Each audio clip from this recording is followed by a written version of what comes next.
vamos falar da parte teórica, tá? A gente abordou toda a parte prática, você entendeu, você viu por que ficou melhor o código. Agora vamos entender lá no código, no whiteboard, né? Por que esse código está melhor. Então, pela definição geral do Pattern Strategy, em grego, estratégia, a gente tem algumas classes que eles nomeiam lá, só para a gente poder conceitualizar e entender a relação dessas classes com o que a gente fez lá no código do projeto. Então a gente tem uma classe que eles chamam de contexto, context. Essa classe ela tem um atributo privado, o strategy. em inglês, strategy. Seu coordenador. Pois não, meu senhor. 005 está dormindo. Dentro dela. E tem um atributo público, um método público, na verdade, set strategy, que é como você vai definir a estratégia que vai ser utilizada. Ele recebe como parâmetro uma estratégia. E tem algum método que faz alguma coisa, né? Um execute, por exemplo, que vai fazer uso dessa estratégia. Então, essa é a definição do contexto. Tá? A gente tem uma classe de contexto dentro dessa definição do strategy. No contexto, meu Deus, eu não consigo desenhar uma linha reta. Caralho, eu sou um merda, meu irmão. Puta que pariu. Pronto, tá bom assim. Tá. Dá pra entender. Então, context tem um strategy, tem um set strategy que recebe uma estratégia e tem um execute que faz alguma coisa. Beleza. A gente tem, além do strategy, melhor, do context, a gente precisa de uma classe que represente a interface da estratégia, né? O strategy em si, que eles chamam de strategy, que é a interface que vai executar alguma coisa. Então, a gente vai chamar isso aqui de strategy. Aqui é a interface, certo? Aqui é a abstração da estratégia. E ele tem um método também, um método público. Vou chamar aqui de execute. Pronto. Beleza? E por fim, a gente tem o que a gente chama de concrete strategy, né? Vou simplificar aqui o nome. Vou criar aqui um quadrado. Opa, peraí. De novo. Vou criar com outra cor aqui.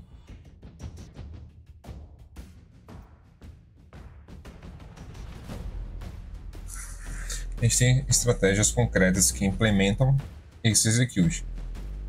A gente vai colocar aqui, tem um método execute. Bom, o que a gente tem que ter em mente? Um concrete strategy, ele herda da strategy, no caso aqui da abstração strategy. Então, se eu colocar uma referência aqui, ele herda disso aqui, certo? E o context, que é a classe de contexto, ele faz uso de um strategy. Então, imagine o seguinte, você tem um concrete strategy, que no nosso caso é Black Friday, fixo, cupom de desconto fixo, desconto da Black Friday, desconto percentual. Isso são estratégias específicas. A gente tem uma abstração, né, strategy, que a gente chamou lá de discount calculator, cupom discount calculator, que não faz nada, ele só faz daquele raise erro, not implemented erro, ele não implementa nada. E quem implementa de fato alguma coisa são os concretes. O contexto, ele vai ter lá um método, um atributo strategy. No nosso caso, a gente tinha o discount calculator. E a gente tem o set strategy.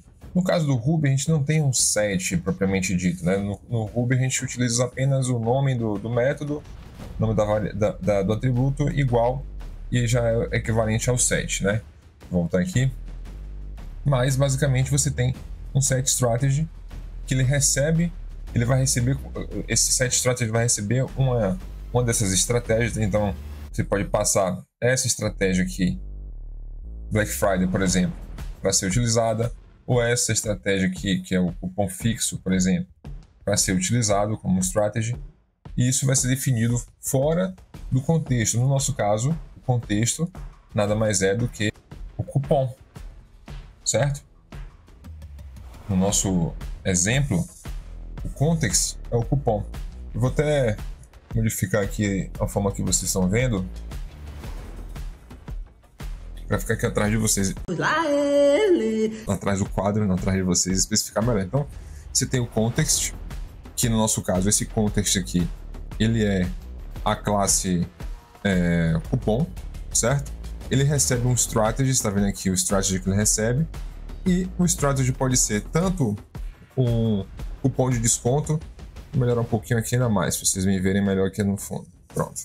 Então, o context, ele recebe um strategy no set strategy, e aí ele pode ser cupom fixo, pode ser o cupom percentual, e ambos implementam a interface do strategy lá em cima, que é a abstração em si. Se ele herda do strategy, ele precisa ter um método execute dentro dele. E aí, por fim, a classe cupom, lá no nosso caso, ele tem um método calculate discount, que nesse caso aqui, estou nomeando genericamente como execute, né? No execute aqui no context. Então, o execute nada mais é do que uma delegação da execução desse método para uma das classes concretas. Pode ser esse, ou pode ser esse outro execute da outra classe concreta. Voltando para o nosso código, então é isso. Quando você vê lá no nosso código, o cupom é o contexto, o strategy é aquela classe abstrata que eu criei, e os concretes aqui nada mais é do que a implementação real. E em alguns diagramas MLS você também vai ver, deixa eu configurar aqui, vou chamar ele de client. Uma classe client. E essa classe é responsável por instanciar o contexto. Então ele vai instanciar um contexto que vai ser utilizado e ele vai definir qual estratégia vai ser utilizada pelo contexto, certo? Então o client, ele sabe qual é a estratégia a ser utilizada. No nosso caso é o controller. É no controller que a gente tem a definição, que a gente instancia o cliente, que é o cupom, e a gente especifica se ele vai usar o cupom de desconto fixo, o cupom de desconto percentual, ou se vai ser a estratégia lá referente ao Black Friday, certo? Então, essa é a ideia do Pattern Strategy, você ter classes especializadas, como você está vendo aqui, em resolver problemas específicos.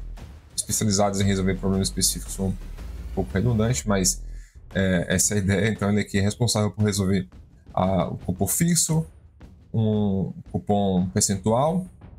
O contexto, ele não tem mais que guardar dentro dele todos aqueles ifs e else especificando cada um dos algoritmos. Ele na verdade só faz referência a um strategy, como você está vendo aqui, ele faz referência a um strategy. E você tem um método privado, método público, né, para definir qual é a strategy. Esse set strategy é utilizado pelo client. O client tem lá, chama o set client para especificar qual estratégia vai ser utilizada. E o execute dentro do contexto ele vai ser chamado e aí ele vai delegar para o execute de uma das estratégias no caso. Lembrando que depois a gente vai utilizar um factory num outro vídeo. E aí o client, nesse caso, vai ser o factory, porque ele que vai ser responsável por dizer qual estratégia vai ser utilizada dentro do context. Um último detalhe que eu ia esquecendo é o seguinte. Nesse caso, a gente tem um set strategy. Vou especificar aqui. A gente tem um set strategy para dizer qual estratégia tem que ser utilizada, certo? Que no nosso código é equivalente a utilizar, a dizer lá, o cupom, o discount calculator igual a tal discount calculator específico lá. Um cupom, o discount calculator específico, certo? A gente não tem necessariamente que ter um set strategy desse jeito. Você pode ter, na inicialização do objeto, você já passar qual é a estratégia. Então, no caso do Rails, fica ruim fazer isso, vou voltar lá para o código rapidamente. Aqui no nosso caso, como o cupom é um application record, a gente não utiliza uma sobreposição aqui, um override do método initialize no application record, porque pode ter alguns problemas. Aí você teria que usar um callback do próprio application records, né? Um after instantiate ou after initialize, agora eu não lembro qual é. Até porque eu não gosto de callbacks, eu acho uma merda, então não utilizo callbacks do Rails, eu não gosto. E depois de um tempo você tem um monte de coisa acontecendo que você não sabe de onde vem as configurações que são aplicadas pelos callbacks, né? É verdade. Quer dizer, às vezes não. Você tem um monte de callback dentro de uma classe no Rails. Mas você poderia ter, se você estivesse utilizando uma classe, uma entidade do próprio, levando em consideração aqui o conceito de Domain Driven Design, você tem uma entity, né, ou até do próprio Clean Architecture, se você tem classes de domínio que não tem acoplamento direto com o framework, como é o caso aqui, que a gente tem acoplamento, estamos assumindo e admitindo isso. Aí você teria lá, você poderia ter um def initialize e você passaria as informações que você precisa e já passaria também qual discount calculator você queria utilizar. Então, essa opção da gente aqui utilizar, deixa eu voltar para o Lightboard, né? Utilizar aqui o set strategy, como a gente está utilizando aqui, para esse caso é útil, tá? Esse set strategy que você está vendo é justamente no nosso código esse discount calculator, mas você poderia receber isso na inicialização do cupom com um parâmetro, beleza? Então é isso, acho que eu consegui abordar todos os pontos referentes aqui desse pattern strategy. A gente viu na prática como aplicar isso, vimos a melhoria do código, o que é que aconteceu no código de melhoria depois que a gente aplicou esse pattern, e a gente entendeu por fim essa parte conceitual, né? Porque aí você consegue ler um diagrama UML depois e entender o que está sendo feito naquele diagrama UML. Beleza? Então é isso, pessoal. Muito obrigado. Espero que vocês tenham gostado. Deixa um like aí se tiver curtido. Deixa comentários. Eu quero que vocês também, se tiver alguma dúvida ou se vocês têm uma visão diferente também, não tem problema, não sou dono da verdade. Pode dizer para mim, cara, eu penso diferente nisso aqui e tal. Vai ser bom ter uma discussão. É interessante. Então, espero que tenham gostado. E é isso. Até o próximo vídeo. Valeu!